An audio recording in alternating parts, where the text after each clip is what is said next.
Hi everyone, welcome back to Divine Plot Twist. I want to take a moment to address something before we dive in. I often get comments from people upset when I point out examples of Christian misbehavior or when I debunk parts of the Bible. Let me be clear. The verses I use are directly from the Bible, and my goal isn't to twist or teach my own doctrine. I am here to encourage critical thinking and explore the text honestly.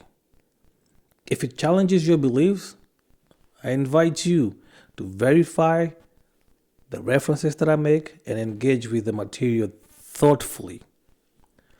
So let's question, learn, and grow together. Anyways, alright, we have another pastor, and this one is serious. This is serious than Brian Trejo's video or shot that I put out there that all Christians are up in arms calling me all kind of names or accusing me of things, which I don't understand why. Because they say, by their fruits you shall know them. So let's dive in and dissect this video and react to it. I know you love my videos, so don't be shy. Click that share, the like, and the subscribe button. You don't have to believe what I believe. You can disagree with me, you're welcome. You're more than welcome. But just don't be that guy or girl. Like, share, and subscribe. Alright, yo, let's get started. The story begins in the summer of 2021 at New Life Baptist Church, one of Chicago's largest African American congregations. Located in the heart of the South Side, the church's gleaming facade and state-of-the-art facilities stood as a testament to its prosperity under the leadership of Pastor Jerome Mitchell. At 45, Pastor Mitchell cut an impressive figure, tall, athletic, with a winning smile that had graced countless local TV appearances and charity events. His sermons packed the 3,000-seat sanctuary every Sunday. His marriage to Diane Mitchell, a prominent real estate developer, was held up as a model of black excellence. But behind the polished exterior, darkness lurked. Melissa Jackson started working as Pastor Mitchell's executive assistant in January 2021. At 32, she was smart, capable, and carried a devastating secret. Does a pastor need an executive assistant? What are the duties for an executive assistant? Just leave the duties in the comment section because I honestly do not know. She'd been HIV positive since a relationship in her mid-20s with a man who knew his status but didn't disclose it. Wow. I'm going to have to stop here and say, if you're out there creeping, make sure you use protection. I think it's only $5 for a 3-pack. The moment I met Pastor Mitchell, something felt off, Melissa later told investigators. The way he looked at me, like I was something to consume. But I needed this job. My mother was sick, bills were piling up, and the pay was too good to walk away from. Man, just money, man. Money will make you do things, right? So if you went to a job interview and you felt some type of way that was not favorable to you, why would you proceed with that job instead of finding something else that you feel comfortable with, regardless of your situation? But hey, don't start throwing rocks at me. The first inappropriate comment started subtly. "That dress looks nice on you, Sister Jackson. You should wear your hair down more often. Has anyone ever told you what beautiful eyes you have?" Melissa tried deflecting. "Thank you, Pastor. I should get back to those donation reports." But the comments escalated to accidental touches, a hand on her lower back, fingers brushing her arm, standing too close while reviewing documents. By March, he was finding reasons to keep her late. "Sister Jackson, I need help preparing Sunday's sermon. Could you organize these counseling files? No one will disturb us at this hour." One evening, he closed his office door. "Melissa, I think we both feel this connection. God brought you here for a reason." See? People use God as an excuse to sin. This is manipulative behavior right here from a senior pastor. Regardless of whatever is going on with the pastor's wife. It's okay. You can see a pretty woman and appreciate it and move on. You don't have to act on it. Just keep moving. Plus, you have a beautiful wife. Why not go to your wife, be like, hey, baby, I missed you today. Just stop looking at the other flock, your flock. That's for you to shepherd, not to prey on. I didn't say pray, like, like a predator. She backed away. Pastor Mitchell, you're married. This isn't right. The heart wants what it wants. Haven't you felt it too? I need to go. That's when he grabbed her arm. Think carefully about your next move. A lot of people would love this position. It would be a shame if your performance reviews started suffering. Again, using power to manipulate and control someone. And y'all think I'm crazy when I'm blasting them on YouTube. Melissa pulled away, heart pounding. She had responsibilities, her mother's medical bills, her rent, her own HIV medications that insurance barely covered. The next day, she requested a transfer to the church's administrative office. Denied. She asked to adjust her hours to avoid late nights. Denied. She started documenting every interaction, saving texts, recording conversations when possible.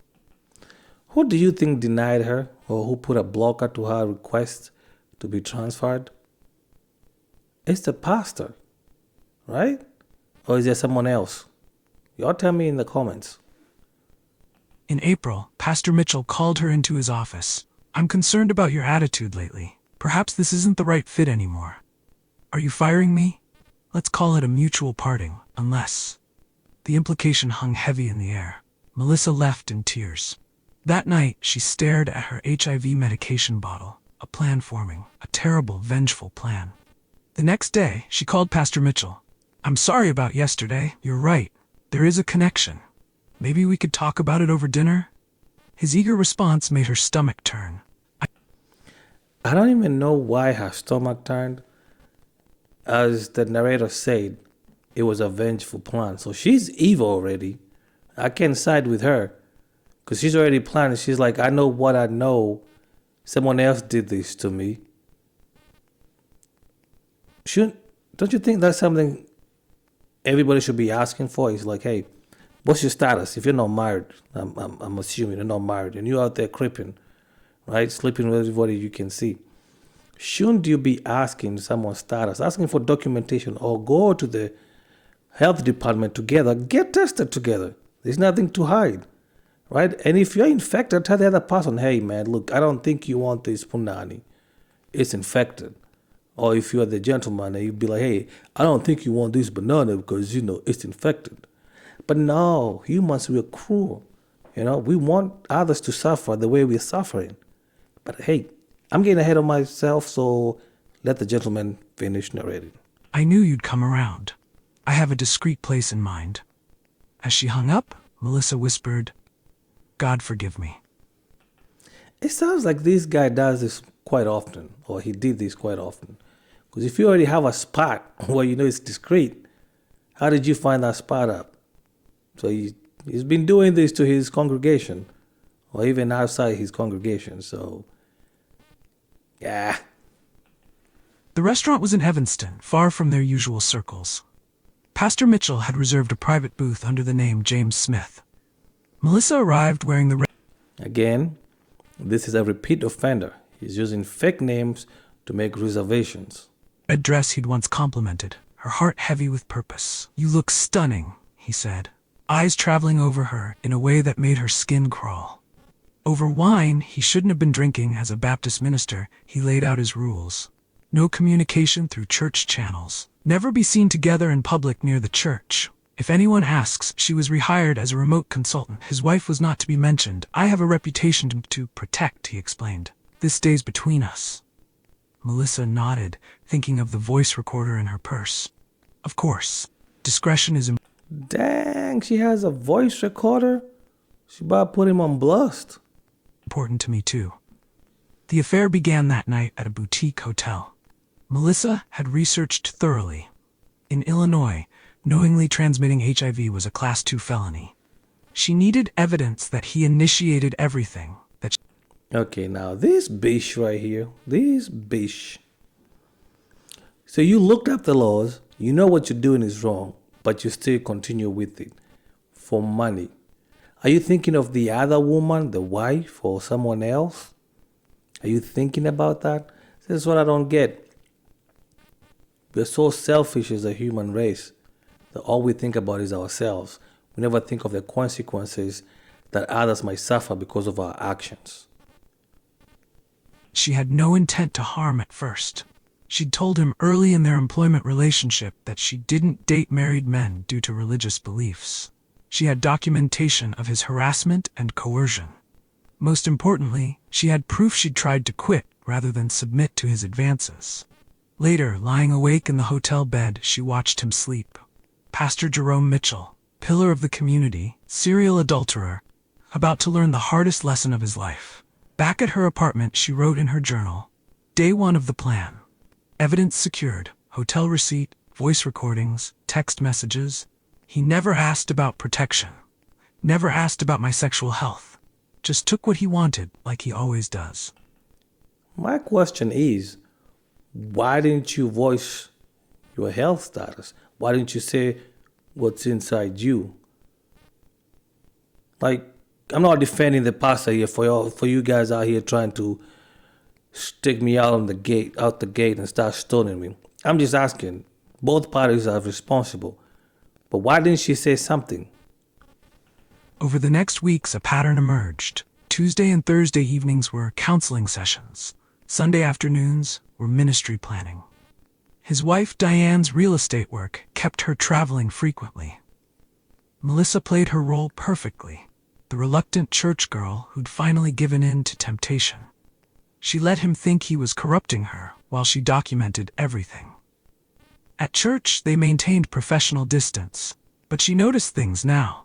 How his eyes lingered on other young women, the private counseling sessions with single mothers, the way he used spiritual manipulation to control people. Man, the single mothers? What's wrong with this pastor? God has blessed me with discernment about you, he'd tell her in private. This is his plan for us. Let's deep fry some ice cream. This morning on Take It Off Today, an incredible transformation. She thought of the other women who must have heard those same lines over the years. June arrived with complications. Diane Mitchell started spending more time at church, watching her husband with suspicious eyes. Rumors spread about why Melissa had really returned to her job. One Sunday, Diane cornered her in the ladies' room. I've seen how he looks at you. Melissa's heart raced. Mrs. Mitchell, save it. You're not the first. Just know this. I built half of what he has. See, even with Brian Trejo, the wife knew. And here Diane also knew. What is it that you can oust the past out if you're the wife? You're the one being cheated on. And now she's going to have to face the consequences of her husband's action. If you're a pastor's wife out there and you're, or any spiritual leader out there, and your counterpart or your spouse is misbehaving or doing things they shouldn't be doing, go ahead and blast them. Screw the judgments. Let everybody know we need to get rid of these people. I'm not going anywhere. That night, Melissa called her cousin Rachel, a nurse who knew her status. I'm in too deep. You need to stop this madness, Rachel urged. He's not worth destroying your life over. He already tried to destroy my life, tried to force me into this. Now he needs to learn actions have consequences. Meanwhile, Pastor Mitchell grew bolder. He started calling late at night, sending explicit texts demanding more of her time. My wife's going to a conference next week, he told her after a Wednesday Bible study. Come to the house. Your house? Isn't that risky? I want you in my bed. I'm tired of hotels. Melissa felt sick but saw an opportunity. What about pictures? Security cameras? Disabled them myself. No one will know. Wow. This dude really is a serial adulterer, man. Disabling your cameras. What if someone comes and murders you in the act? There's no evidence. She saved that text. The next day she had lunch with her mother, who was recovering from cancer. Baby, you seem troubled lately. Talk to me. Melissa forced a smile. Just work stress, Mama. Everything's fine. But nothing was fine. The weight of her revenge plot was crushing her spirit.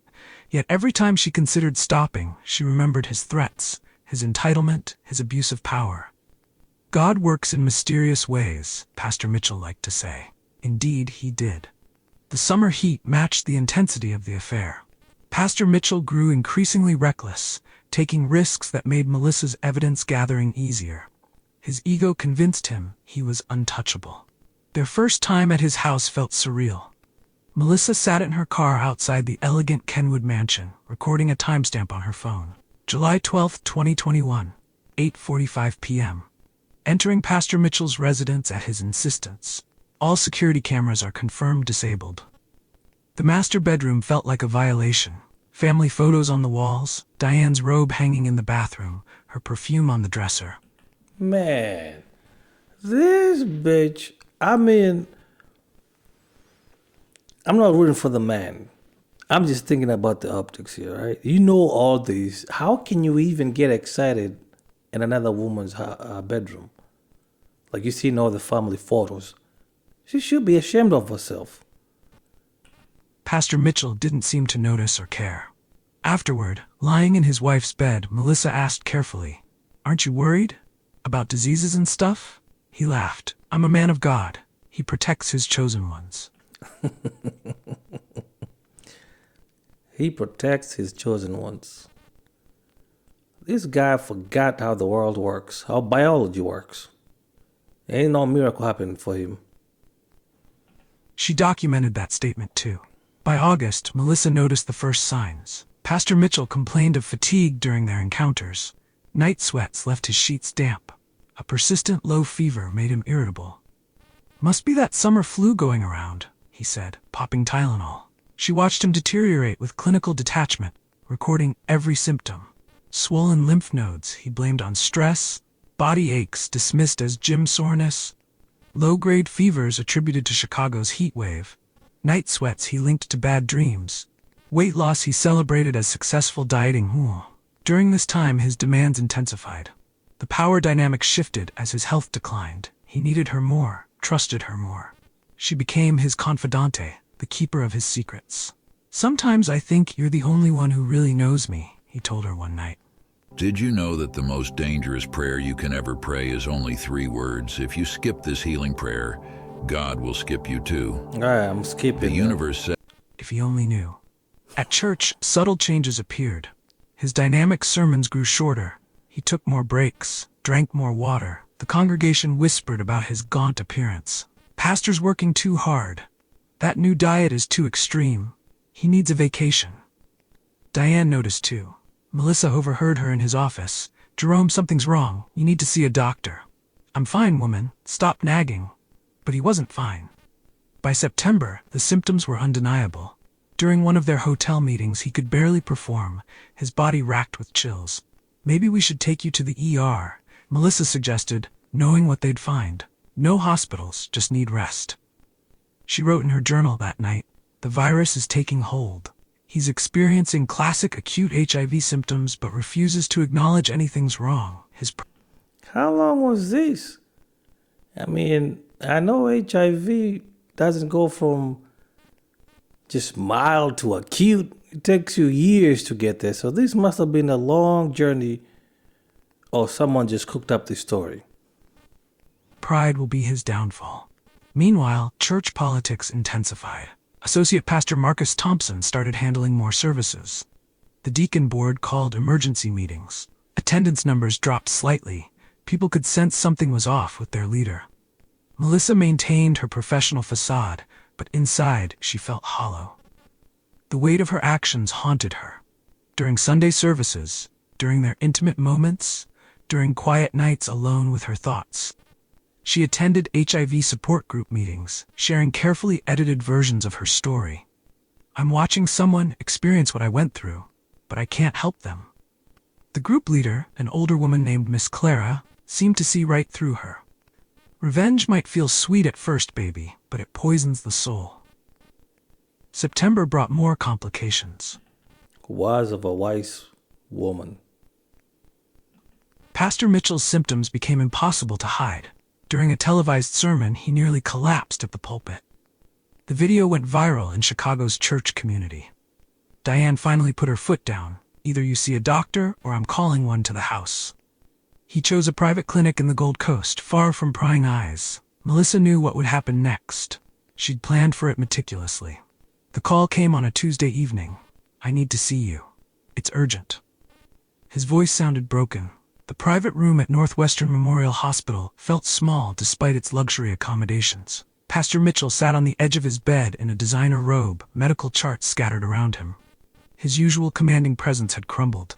HIV positive, he said, voice hollow. How is this possible? Melissa maintained her practiced look of shock. What? I thought he said God's chosen ones are protected. Guess not. No, there must be a mistake. 3 tests, all positive, plus pneumonia starting in my lungs.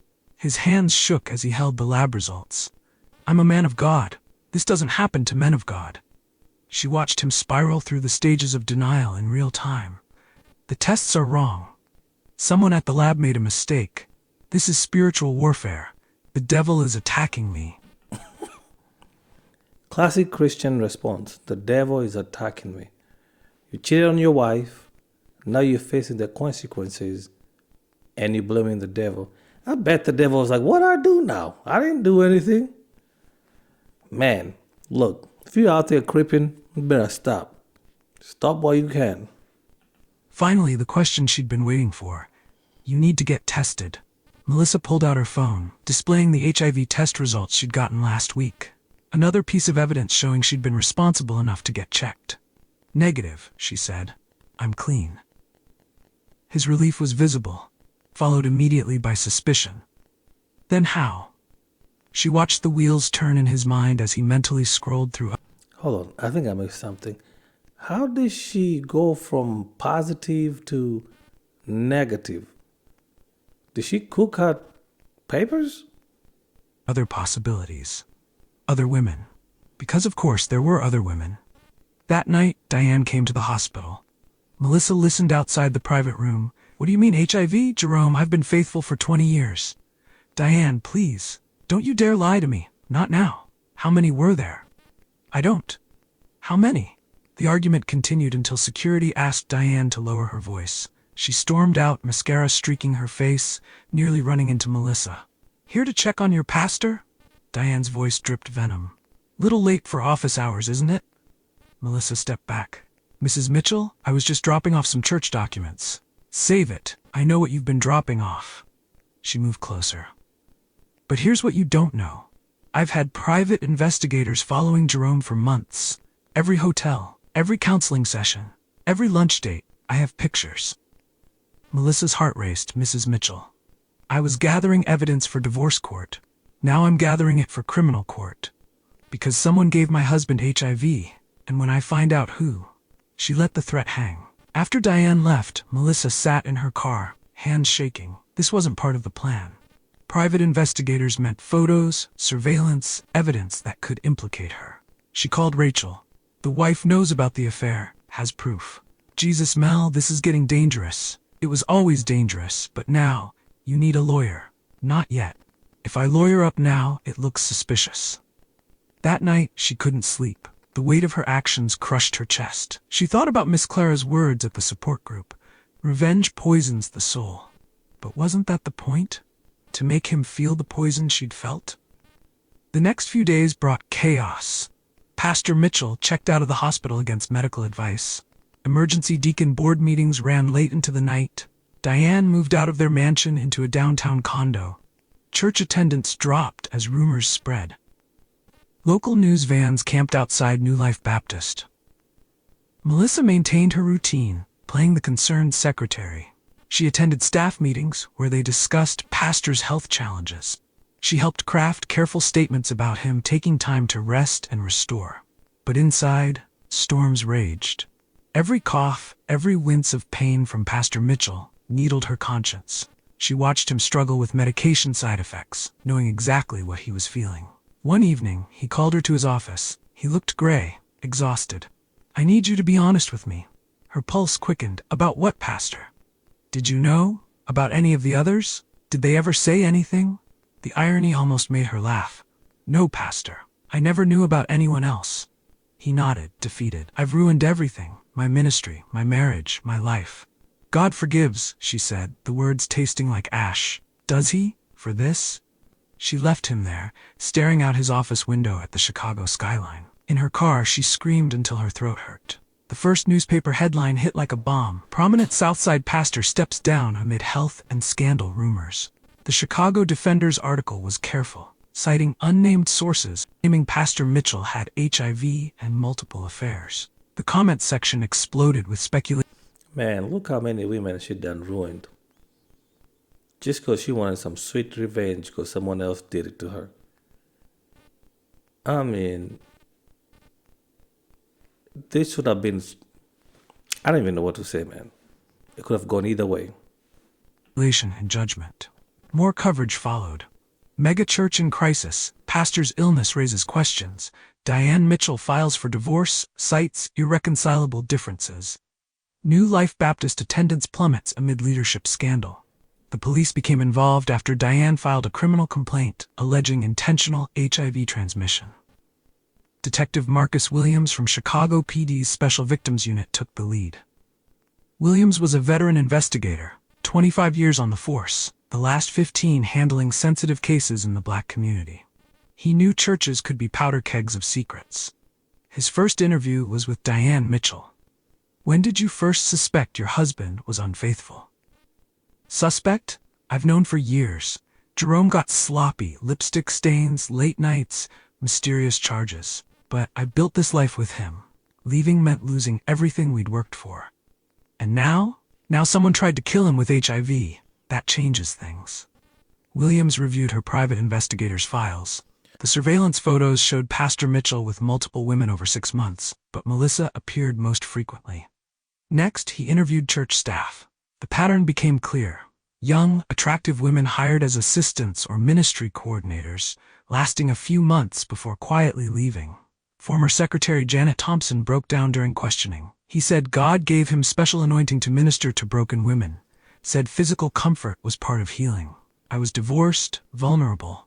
When I threatened to tell, he said no one would believe me over a man of God. Williams compiled a list of potential victims. Janet Thompson, 2018, Kimberly Peters, 2019, Angela Wilson, 2020, Melissa Jackson, 2021. Plus at least 5 others who refused to talk. But Melissa stood out. She was the only one who returned after leaving, the only one present during the HIV diagnosis, the only one still working closely with Pastor Mitchell. Williams requested her employment records. The pattern was suspicious. Hired January 2021, resigned April 2021, rehired May 2021 as special assistant, salary doubled after rehiring her. He interviewed her at the station. Miss Jackson, why did you return to work for Pastor Mitchell after resigning? Melissa stayed calm. He offered better terms. I had bills to pay, including private meetings at hotels. I'm not sure what you're implying. We have photos, Miss Jackson. The Hyatt, Drake, his house. She leaned forward. Do you have photos of him threatening my job? Of him cornering me in his office? Or just the parts that make me look like a homewrecker? Williams noted her defensive posture. When were you diagnosed with HIV? That's private medical information, not with a criminal investigation pending. Melissa called her newly hired lawyer Vernon Walsh, ending the interview. Outside, Williams told his partner, she's hiding something, but so is everyone else in this mess. The investigation expanded. Williams subpoenaed phone records, hotel receipts, church financial documents, medical records, surveillance footage. A pattern emerged through bank statements. Regular cash withdrawals by Pastor Mitchell, payments to various women coded as ministry support, a secret account funding hotel rooms and gifts. But the HIV transmission timeline proved harder to establish. Multiple women meant multiple possible sources. Testing would be necessary, but many refused to cooperate. Meanwhile, Pastor Mitchell's health deteriorated.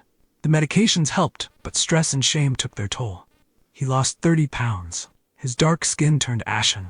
Rumors spread that he was dying.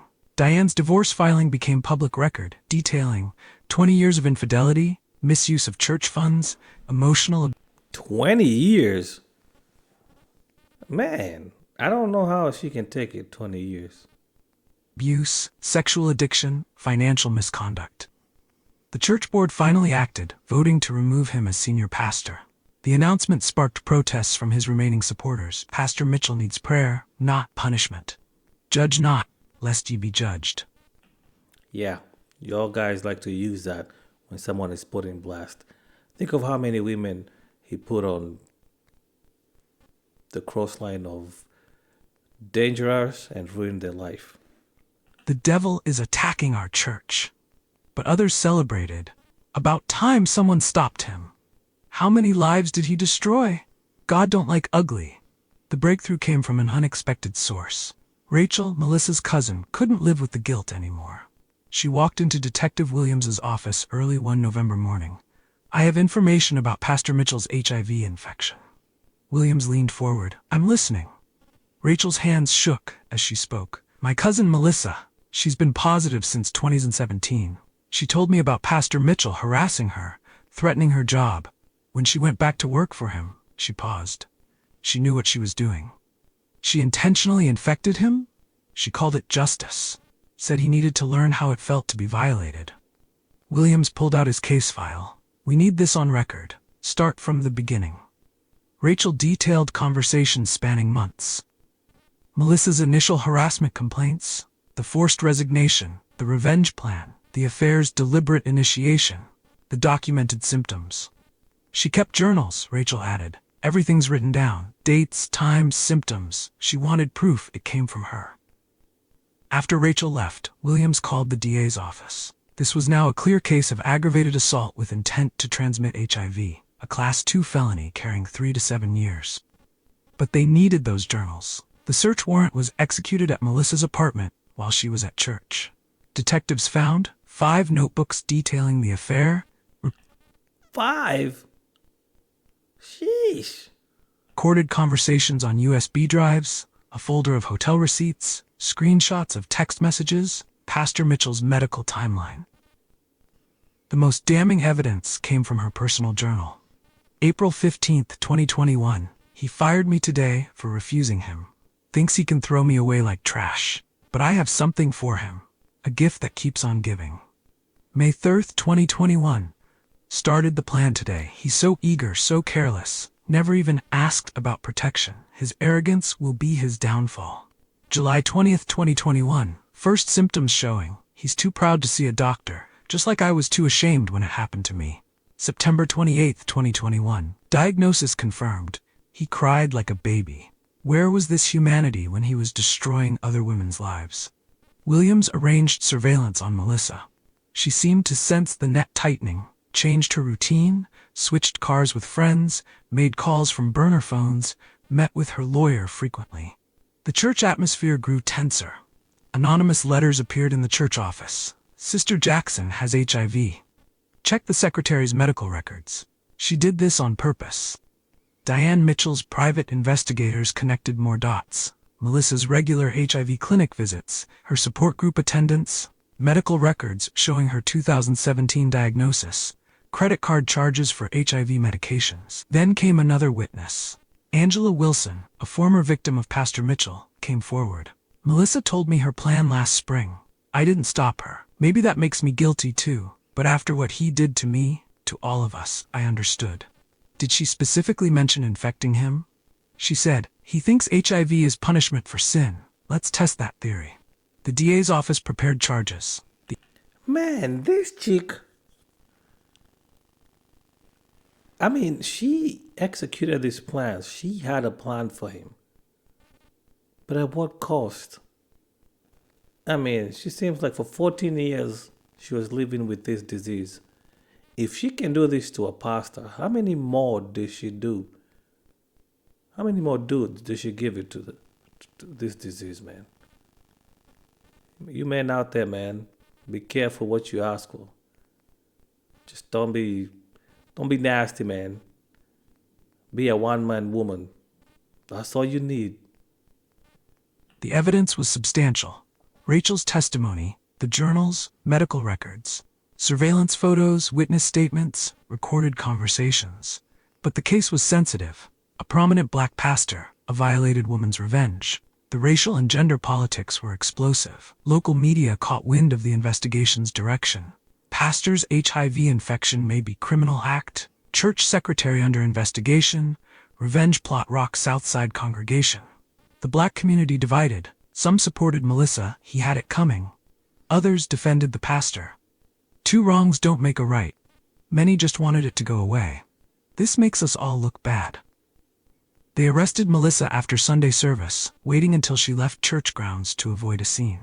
Detective Williams approached her in the parking lot. "Melissa Jackson, you're under arrest for aggravated assault with intent to transmit HIV." She didn't resist, just smiled sadly and said, "I wondered when you'd figure it out." The charges were formal. 1 count aggravated assault, class 2 felony. 1 count criminal transmission of HIV. 1 count reckless conduct. Bail was set at $250,000. Damn. So that's what? She had to come out with $25,000 to get out of jail. Man, she must have had a lot of money.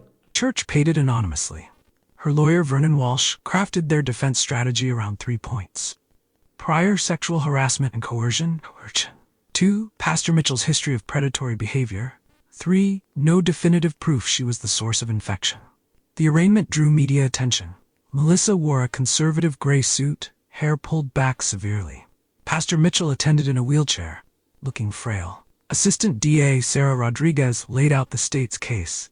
The defendant methodically planned to infect the victim with HIV. She documented her intentions. She tracked his symptoms. This was calculated biological assault. Walsh countered, "My client was sexually harassed, coerced, and threatened by a man who abused his power. If transmission occurred, it was during acts he initiated through corruption of authority." The judge set a trial date for March 2022. Meanwhile, civil suits multiplied.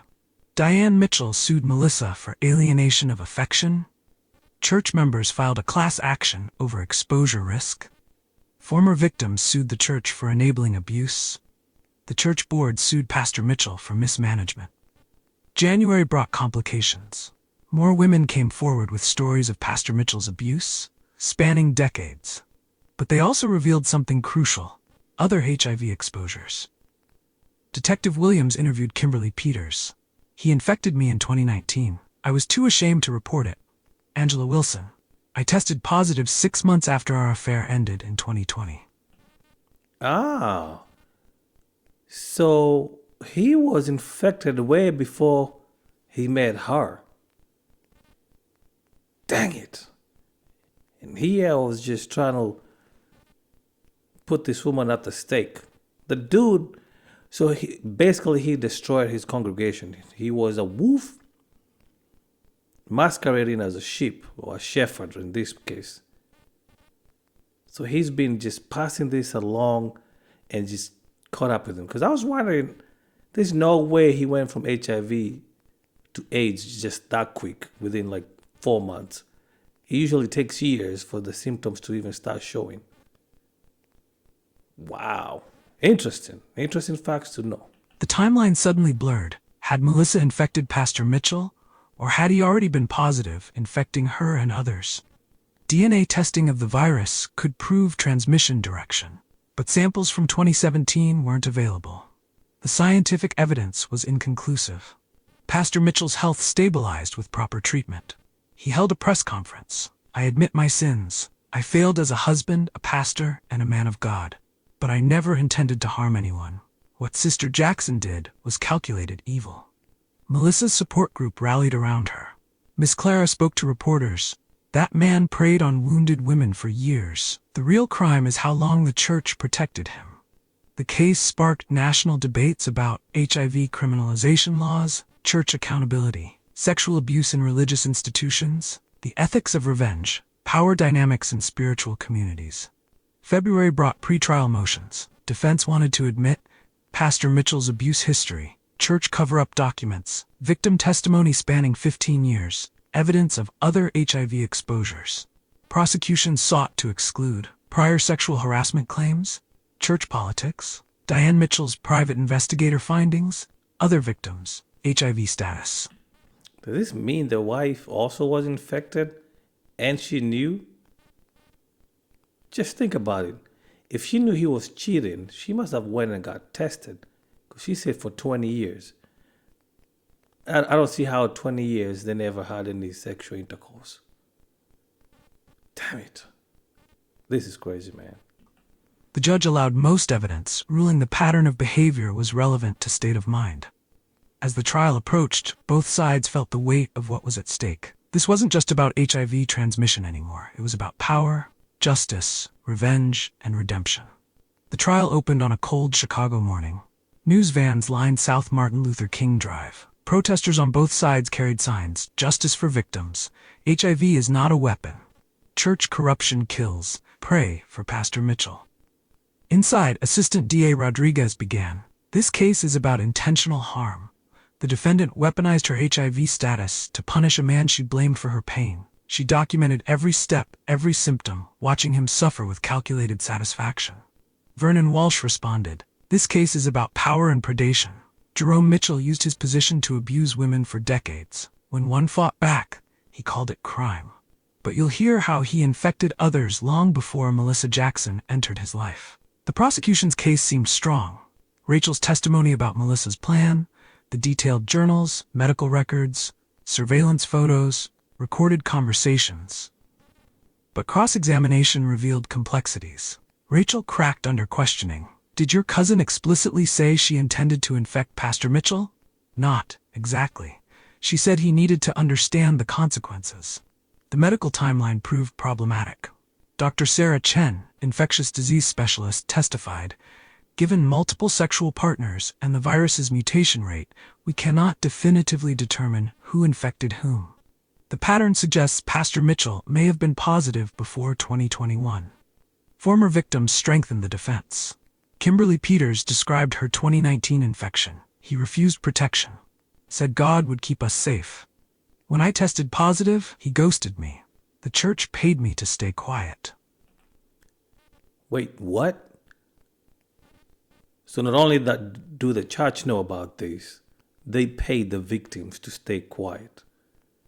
And y'all want us to put these pastors on pedestals because we're not supposed to judge? Angela Wilson's 2020 experience echoed this.